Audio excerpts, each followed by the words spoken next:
বাংলায় একটা প্রবাদ বাক্য আছে, আগে দর্শনদারি পরে গুণ বিচারি। যে জিনিস দেখতে সুন্দর সে জিনিস খেতেও অনেক বেশি মজার।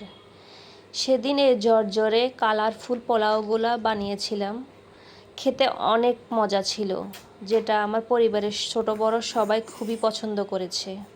আজ আপনাদের মধ্যে এই পোলাওটা শেয়ার করব। চলেন দেখি কিভাবে তৈরি করা যায়। কড়াই তেল গরম করে দিয়ে দিব 1 কাপ পেঁয়াজ। পেঁয়াজটা হালকা ভেজে নিয়ে দিয়ে দিব গোটা গরম মশলা, দারুচিনি, তেজপাতা, এলাচ, লবঙ্গ। মশলাগুলো ভালোভাবে ভেজে দিয়ে দিব আগে থেকে পানি ঝরানো 4 কাপ পোলাও চাল, 1 চামচ আদা বাটা, 1 চামচ রসুন বাটা, দিয়ে দিব স্বাদমতো লবণ। এবার চালগুলো ভালোভাবে ভেজে নিব। পোলাওতে একটা সুন্দর কালার আনার জন্য দিয়ে দিব সামান্য পরিমাণ হলুদ গুঁড়ো।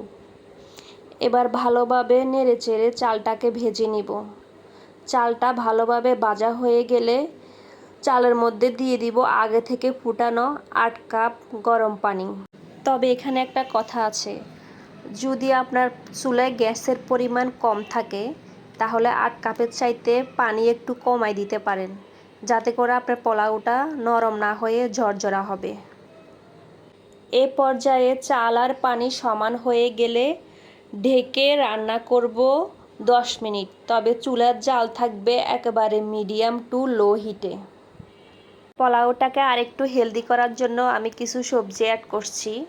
1/2 কাপ গাজর কুচি, 1/2 কাপের চাইতে একটু কম মটরশুঁটি, কিছু গোটা কাঁচামরিচ। এরপর ভালোভাবে মিক্স করে নিব।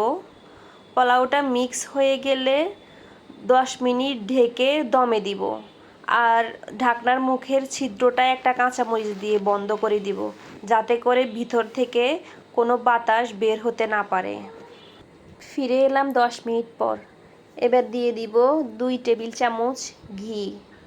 ঘি দেওয়ার পরে পোলাওগুলা আবার একটু মিক্স করে নিব। ফাইনালি আমার কালারফুল মজাদার পোলাও রেডি হয়ে গেছে।